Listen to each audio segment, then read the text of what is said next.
Hello friends, this is Abhishek Kumar. Most welcome to our modern science institute. तो आज हम लोग 12th class Bihar board 100 marks English का जो आपका 5वां चैप्टर है एन एपिटाफ, उसका ऑब्जेक्टिव करने वाले हैं। तो सबसे पहले आप लोग का एक काम करना होगा, एन एपिटाफ पोइट्री का ऑलरेडी वीडियो हम बना चुके हैं। तो सबसे पहले जा करके आप उस वीडियो को देखिए, है ना। उसके बाद उसका जो ऑब्जेक्टिव है आपको अच्छे से समझ में आएगा, है ना।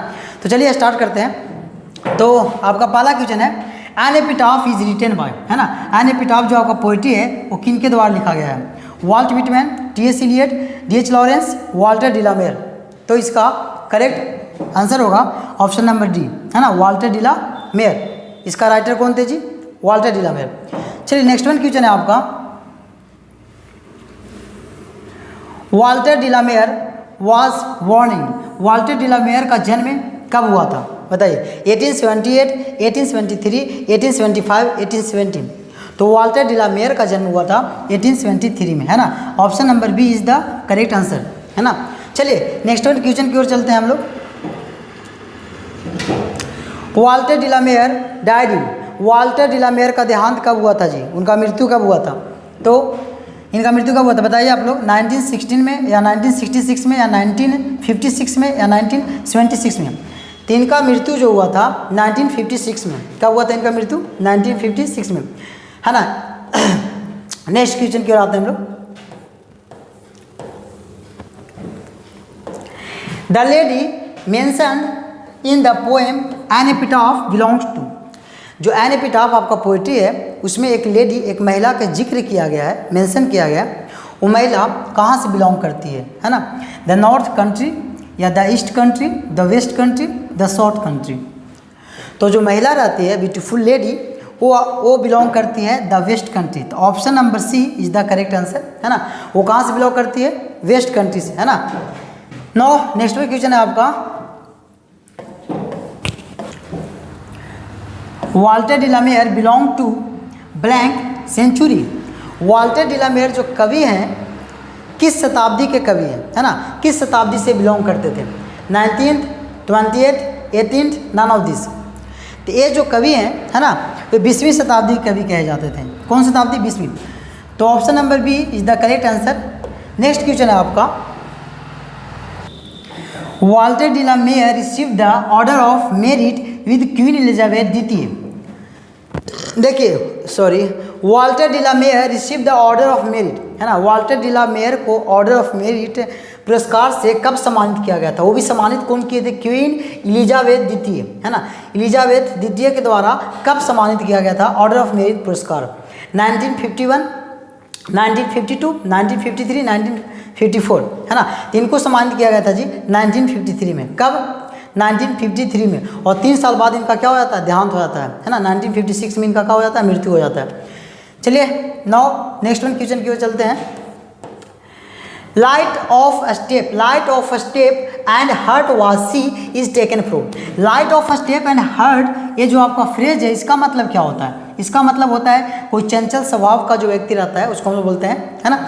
Light of a step and heart, जो इधर उधर हमेशा घूमने वाला, है ना, तो उसको हम लोग बोलते हैं light of a step and heart. Was she जो लेडी थी, है ना, उसके बारे में जिक्र करते हैं कवि, है ना। तो लाइन जो लिया गया है कहाँ से लिया गया है? Firing snake an epitaph the soldier. तो आपका जो ये लाइन है कहाँ से लिया गया है? एन एपिटाफ से लिया गया है। No, the poet thinks that blank is not everlasting. कवि सोचते हैं कि क्या जो ऐसा चीज़ है जो हमेशा के लिए नहीं टिक सकता है ना। कवि के अकॉर्डिंग बात करें तो क्या जो चीज़ें है वो हमेशा के लिए नहीं होता है? Beauty, cruelty, ugliness, love. इसमें क्या होगा बताइए? आपको 4 ऑप्शन है ना। ब्यूटी होगा या क्रुएल्टी होगा या अगलीनेस होगा या लव होगा।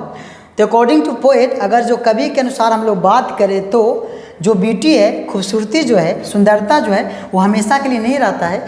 एज के अनुसार वो सुंदरता क्या होते जाते हैं? वैनिश होते जाते हैं, गायब होते जाते हैं, है ना। जिस खूबसूरत महिला के एक जिक्र किए हैं ये कवि, है ना, उस खूबसूरती का उसकी खूबसूरती क्या होती है? खत्म होते जाती है ना। नाउ नेक्स्ट वन क्वेश्चन की बात हम लोग, the lady who is died lies in the. जो लेडी मर चुकी है ना, द लेडी, अरे यार ये पेन चल क्यों नहीं रहा है? कोई टेक्निकल इशू हुआ होगा। चलिए समझ जाइएगा। The lady who is died lies in the, जो लेडी जो महिला थी वो मर चुकी है ना, वो कहाँ स्थित है अब? ग्रेव में, कब्र में, गार्डन बाग में, फील्ड खेत में, हाउस घर में। तो जो लेडी मर चुकी है ना, वो कहाँ स्थित है? कब्र में। आपका कौन होगा? ग्रेव। ऑप्शन नंबर यहाँ पे बी थोड़ा सा डिसऑर्डर हो गया है जी, यहाँ पे ये होना चाहिए।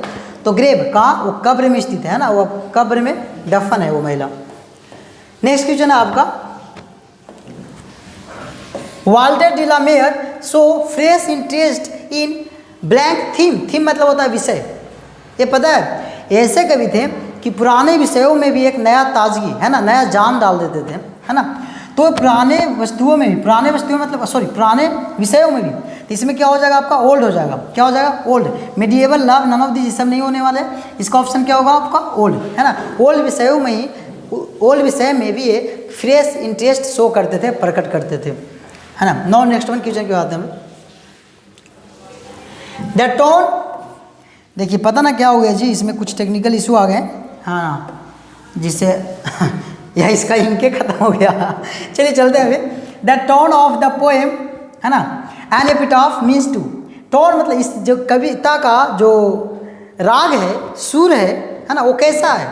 Happy, melancholy, romantic, none of this. Happy मतलब समझ रहे हो खुशी, आनंदित। मेलनकोली मतलब उदासी, रोमांटिक मतलब अव्यवहारिक, नन ऑफ दिस। इसमें से क्या होगा? तो ये जो कविता था ना, एक कविता था, एक उदासी भरा कविता था, है ना। लेखक जिक्र करते हैं, है ना, एक खूबसूरत लेडी के बारे में, है ना, तो उसके उदासीनता को दिखाते हैं। तो यहाँ पर होगा मेलनकोली, एक उदासी भरा कविता है। तो ये हो जाएगा आपका ऑप्शन नंबर बी, है ना। करेक्ट आंसर इसका यही है। चलिए नेक्स्ट क्वेश्चन आपका, the poet expresses his sad feelings for a. जो कवि जो है ना, जाहिर करते हैं अपना उदास भावना को, है ना। उदासी भाव जो जाहिर करते हैं, किसके प्रति वो अपना उदास भावना को जाहिर करते हैं? Lady, boy, girl, baby. तो एक खूबसूरत महिला होती है ना जी, उस खूबसूरत महिला के बारे में जिक्र किए हैं वो, तो इसमें हो जाएगा लेडी। क्या हो जाएगा? ऑप्शन में B is the correct answer. Now next one question है आपका, the term crumble used in the poem an epitaph means to. जो आपका एक टर्म यूज किया गया है क्रम्बल, जो आपका ये वर्ड यूज किया गया है एन एपिटाफ पोएम में, उसका मतलब क्या होता है? क्रम्बल मतलब क्या होता है? याद कीजिए उस पोएम में, है ना, एक लाइन है आपका, when I crumble who will remember you. मतलब जब मैं मर जाऊंगा तो तुमको याद कौन करेगा? मैं मर जाऊंगा मतलब क्रम्बल मतलब कि स्टैंड्स फॉर डाई। ये डाई मतलब मरने के लिए यूज किए हैं कभी, जो वर्ड्स यूज किए हैं क्रम्बल। तो इसमें हो जाएगा, बताइए, लाइव होगा, डाई होगा, सैड होगा, नन ऑफ दिस। तो ऑब्वियसली डाई होगा, है ना। Option number B is the correct answer. Clear है? चलिए आगे क्वेश्चन की ओर आते हैं हम लोग। The poet feels that after his death nobody will blank her. कभी सोचते हैं, विचार करते हैं दैट कि आफ्टर हिज डेथ, जब उनका मृत्यु हो जाएगा, नोबडी विल हर, तो कोई भी उसे लव प्यार नहीं करेगा, फॉरगेट नहीं भूलेगा, रिमेंबर याद नहीं करेगा, हेट नफरत नहीं करेगा। तो बात करते हैं यहाँ पे नोबडी विल, कोई भी उसे याद नहीं करेगा।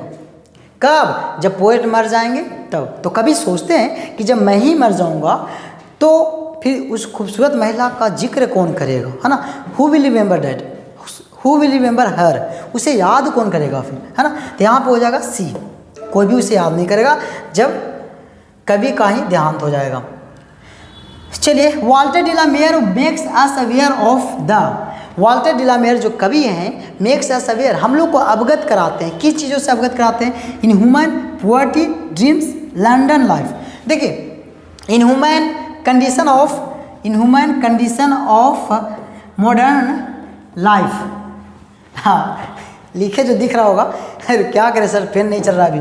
तो इन human condition of modern life होना चाहिए यहाँ पे। क्या होना चाहिए यहाँ पे? इन human condition of modern life, पूरा ऑप्शन ये होना चाहिए इसका, है ना। तो छूट गया है। देखिए, इन ह्यूमन मतलब होता है अमानवीय, कंडीशन मतलब होता है आपका स्थिति, ऑफ मॉडर्न लाइफ मतलब आधुनिक जीवन। आधुनिक जीवन का जो अमानवीय स्थिति है उससे अवगत कराते हैं लेखक, है ना। तो ये option number A is the correct answer. तो इसका ऑप्शन क्या होने वाले हैं? ए। चलिए नेक्स्ट क्वेश्चन है आपका क्या, However, तथापि rare rare it be and when I crumble, ये डॉट डॉट दिख रहा है, इसमें और आगे होगा हु विल रिमेंबर यू, है ना। लेखक कहते हैं जब मैं मर जाऊंगा तो कौन तुम्हें याद करेगा। और यहाँ पे ये भी दिख रहा होगा आपको, हाउएवर तथापि rare rare it be, rare rare it be मतलब चाहे कोई चीज़ कितना भी दुर्लभ क्यों ना हो, दुर्लभ मतलब समझ लो रेयर। फायर हिम, तो ये लाइन जो है ना, ये लाइन जो कहाँ से लिया गया है, फायर हिम वो to autumn a snake and a epitaph, तो कौन होगा इसका ऑप्शन जी, ऑप्शन नंबर डी, है ना, इसका सही आंसर होगा, तो होगा एन एपिटाफ। देखिए अभी एन एपिटाफ का ऑब्जेक्टिव करा रहे हैं तो आप लोग तो अंदाज़ा से तुक्का से आप लोग डी मार रहे होंगे, लेकिन लाइन को आपको याद करना होगा, लाइन समझना होगा कि किस पोएट्री से लिया गया है ना। तो काहे कि अब वहाँ एग्जाम में आपका क्वेश्चन इस तरह के आएंगे तो आप थोड़ी ना जान रहे हैं कि इस ऑब्जेक्टिव कहाँ से उठाया गया है। जब आप पोएट्री का लाइन बाय लाइन, है ना, स्टडी करोगे तब समझ में आएगा कि लाइन कहाँ से लिया गया है ना। क्लियर। चलिए नेक्स्ट क्वेश्चन है आपका, Walter de la Mare belongs to, Walter de la Mare जो कवि हैं वो कहाँ से बिलोंग करते हैं, अमेरिका, इंग्लैंड, जापान, फ्रांस। तो ये इंग्लैंड का रहने वाले थे, कहाँ के, इंग्लैंड, इंग्लैंड से बिलोंग करते हैं, तो ऑप्शन बी इसका सही होगा। चलिए नेक्स्ट क्वेश्चन के चलते हैं हम लोग, ट्राई करते हैं जी, शायद सुधर जाए, नहीं चल रहा है यार दोस्त। चलिए देखिए यहाँ पे चलते हैं, नहीं चल रहे हैं यार। चलिए, an epitaph deals with a beautiful, जो पोएम है आपका एन एपिटाफ, उसमें किस खूबसूरत पर्सन का जिक्र किया गया है यहाँ पे, मतलब किसका जिक्र किया गया है, boy, girl, lady, none of this. तो ऑब्वियसली इसमें लेडी, है ना, एक ब्यूटीफुल लेडी के बारे में जिक्र किया गया। चलिए सर, आपका एन एपिटाफ जो पोइट्री है उसका ऑब्जेक्टिव खत्म हो गया है ना। तो मिलते हैं फिर नेक्स्ट वीडियो में, तब तक के लिए बाय बाय, जय हिंद, जय भारत।